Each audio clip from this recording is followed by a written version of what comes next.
I'm here today with Rowan of Heidevolk to talk about the new upcoming record, Wederkeer, out February 24th on Napalm Records. Sorry if I butchered the name of the album or the band for that matter. Actually, it was not that bad. It's a Heidevolk Wederkeer, so almost there. I'll take it. I'll take Yeah. it. I'll take it. So let's start off by talking a little bit about the concept behind this record. Can you shed some light in terms of what the concept is, the visualization of that concept, and then how the whole album came together? Yeah, absolutely. Wederkeer, I mean, it means return or revive. I mean, it is for us right now. It feels like a return. We haven't released an album for in 5 years, though we were never gone. We did a lot of shows in between. Of course, not in the crisis period, but the Wederkeer is also the return to nature, the return to yourself. And you can see this in the art of the album. You see the man on the tree, and the man is growing into the tree, and the tree is growing out of the man, which means he is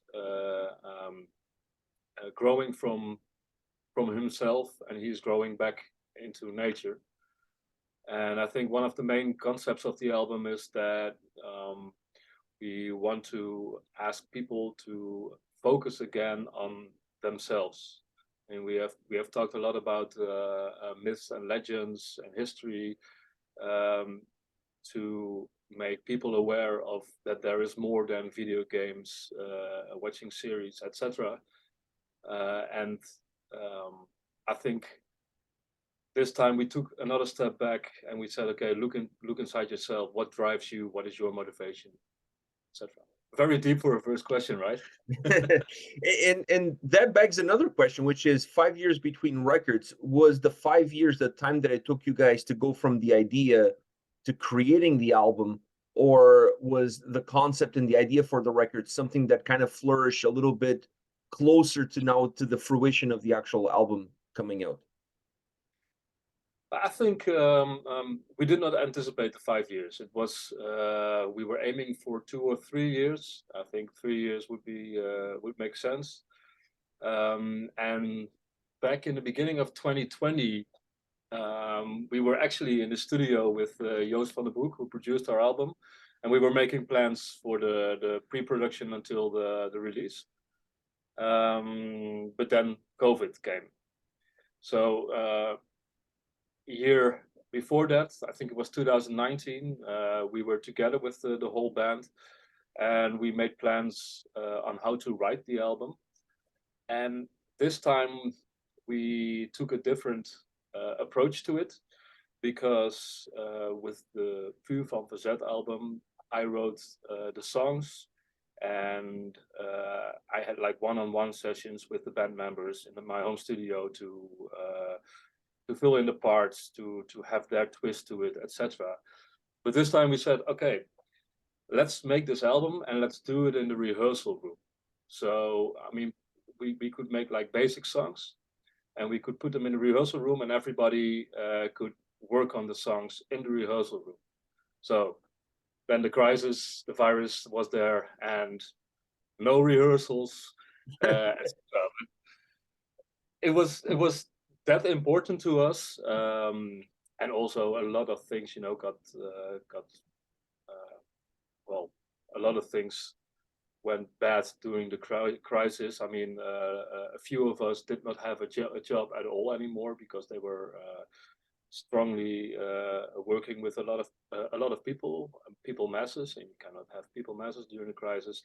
And other of us were having like huge problems at work because it was too much. So I think that I mean, we almost skipped the 2 years, and that's why it took 5 years for us this time. Yeah, this has been the longest between records for you guys. It's normally 2-3 years at the most. Looking back, is there any positives that you see? I know this was not your plan, this was not your idea to wait 5 years, but can you take something positive from this length of time between records? I think the positive thing is the concept. I mean, the time in between, we had this idea before the Corona period that you could see the polarization already back then on social media, etc. And we said to each other, why not take a step back? Why not, look into yourself?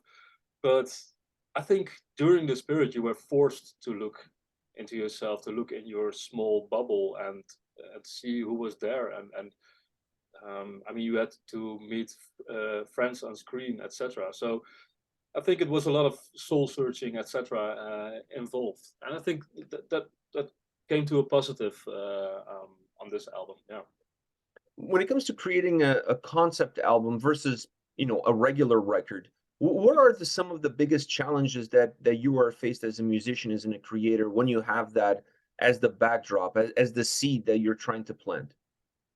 Yeah, it's mostly committing yourself to this concept, because there are a lot of times as a musician that you don't feel like writing about that concept. I mean, sometimes you can blurt out a lot, but there are sometimes you have different feelings, and I mean, I still write. I will write songs that are not of the concept, and I will go back to them later on.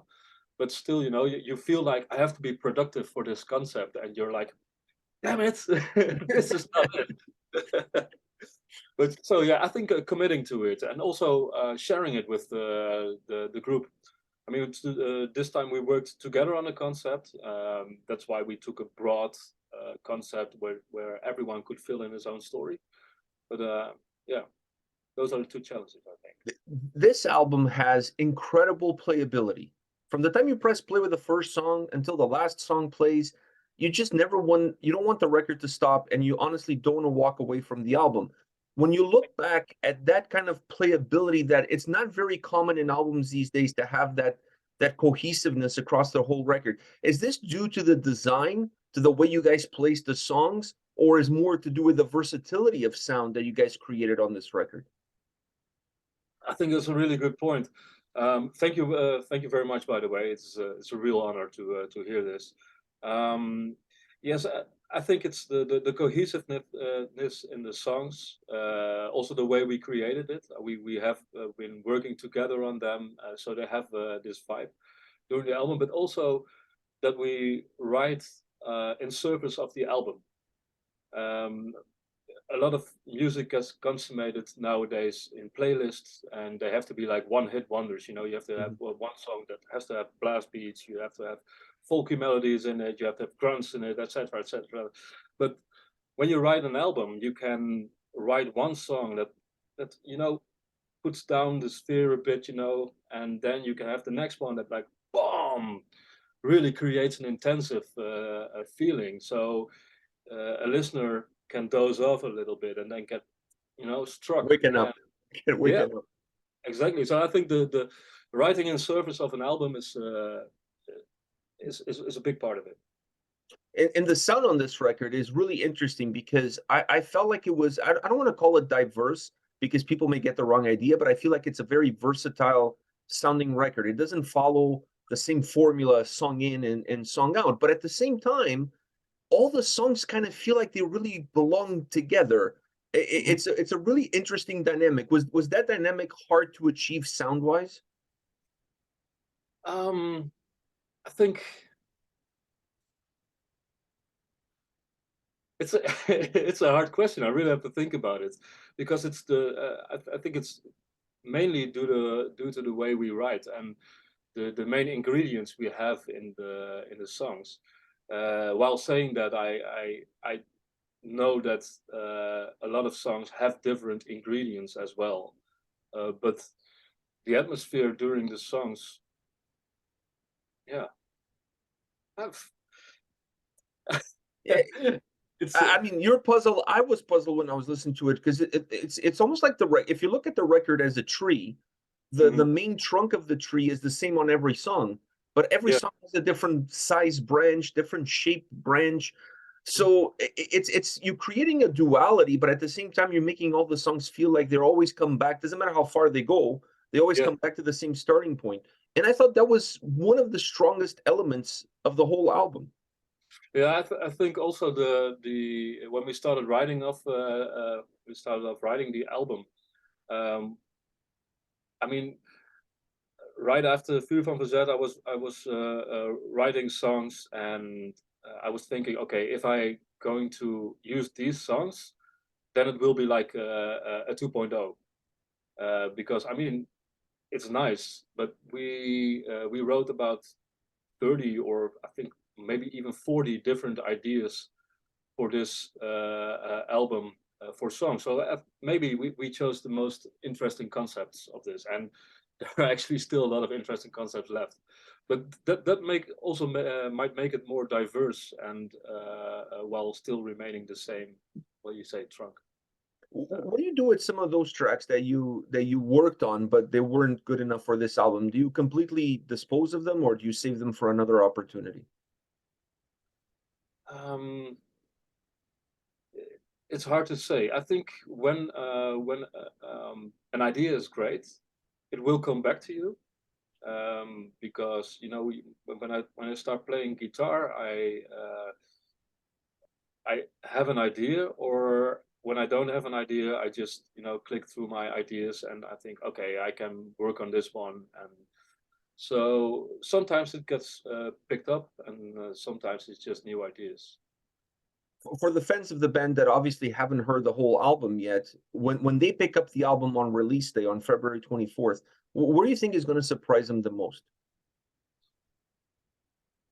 I think they will hear a very Heidevolk album, though it is, what do you say, versatile, yet cohesive. But they will um, they will hear the more precise production. Also, the instruments that we blended into the songs, we are really aiming to give it the maximum impact. Also with the choirs, we wanted to give them the maximum impact, and yeah, it's a bit of a little bit darker album. I think that might also have to do with the virus period, but yeah, it will catch you, and it will take you to a journey. It's definitely a little bit of a darker album. I also felt like it was a little bit more a guitar-driven album sound-wise than it was an album that depended solely on the folk elements, even though they're still there. It's just that the guitars felt like they had a little bit more room to breathe. Do you see it as well like that? Yeah, I think that's very much due to Matt and Koen, who are amazing a pair of guitar players, and when they start riffing, when I write something and they make it into a guitar part. I mean, I'm a bass player, I can play guitar, but they make it into a real guitar part, and it's just, I say yes, yes, and more, please. So yeah, it's the combination of those two guys that are they're really killing it. Yeah. Is there a song for you on this album that better defines the whole record? No, I don't think you can fit it into one song, though. I was listening to the first 7 songs, and I'm thinking, okay, this is a very strong very strong first 7 songs. And then I came to IJzige Nacht, which is with the narrated piece in it. I think, oh, but this is also a really nice journey. So yeah, it's what you say. It's a versatile album. I don't think there's one song you can. I think the whole album is the whole album, and the beauty of the record is you can listen to the songs individually in those playlists, like you said, and I think you're still going to get the most out of each and every single song. But when you listen to the record from start to finish, is a completely different experience, Mhm. and that's where their strength lies. Now, these anthem style songs, when it comes to recording them, how important is the production in order for you to get the most out of the track musically, but also get the most out of the track vocally? Very good question as well. I think that the production is a very important part of the whole thing. I mean, we with Heidevolk, we used to be a band that sounded better live than on album. We could not quite catch the energy on the album before. And with last 2-3 albums, we really focused on the production. And this time working with Joost van den Broek, he was really tight, you know. It was like, okay, we have to do this exactly like this, exactly like this, exactly like this. And when we asked why should we do it, you know, exactly, can we not, you know, have a little bit of Wiggle he said, room. yeah, wiggly room. He said, no, because I wanted to sound great. And when you have a little bit of wiggly room, I cannot push your instrument to the max. Okay, yeah, that's true. So everything has to be, you know, very tight and very on the tone to make the whole thing sound organic again. Yeah, the production is very important, and I think that's why this time we chose to use the choirs and the string ensemble on. I think it's less than last album, but you will hear them more. They are less under the music, and they are more, you know, making an appearance, and then they are gone. When it comes to the vocal tracks on the record, how is the process? Because it feels to me like there's so many different layers. There's so much texture. There's choirs. There's singing. There's backing vocals. There's so much stuff happening. How do you manage all of it? Yeah, it's it's of course a trademark of Heidevolk to have the dual male vocals and the broader choir vocals. So it really starts off when you're writing the song. There's like you have a vocal line, but it's like immediately you hear two voices, and when you have two voices and they complement each other, you can easily think of how would a scream or a grunt under it sound, or how would it be if it has like a broader choir to accentuate it. And you know, recording it and producing it, this is really a thing that happens in the studio. Jacco and Daniel were, I mean, they are masters of the vocal harmonies, and especially Jacco, who worked on the choirs a lot, arranging it, etc. They just know what to do. And while Daniel is still a new member, I mean, he joined in last year, 2021. It's already 2023. Everything is a blur. Everything is a blur. It is. It was a very long 2020. Yeah. Yes, it was. Yes, it was. But Daniel already caught the whole feeling, you know, and that's also why we picked Daniel, because he when he did the I just spaced out the what do you call it, when he What, the intro opening? no when Daniel for this job he Demo. yeah, but when Daniel demoed, and also when we met Daniel for the first time. He auditioned when he auditioned. Audition, yes, that was exactly the word we're searching for. We got there. Yeah, exactly. That's most important. But when Daniel did the audition, I mean, he locked in with Jacco almost instantly. So, and that's also really important, that you don't have to find each other, you know, during the whole recording, like, okay, you're doing this and I'm doing that, but you have to, you have to think as two singers, and every word has to be really tight. When you're singing with two vocals, every word is really tight on each other. But yeah, they're really masters of it. So. I know you don't have a song that defines the album, but do you have a song that you really enjoy that you're dying to play live, or is there a song on this album that was an absolute nightmare for you guys to finally get it perfect in terms of how your vision was for that specific track? Yeah, I think there were a few of those songs. No, but I would really enjoy playing Zomervuur live, which is the last track, the acoustic track.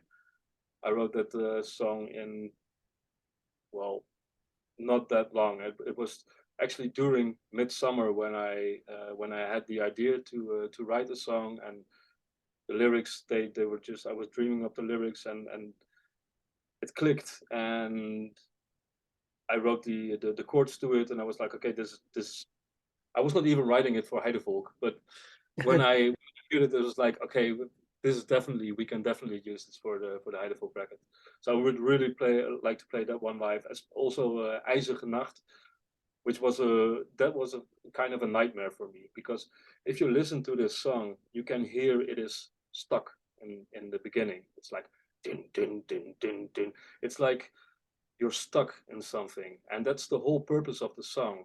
You have to feel stuck in the beginning.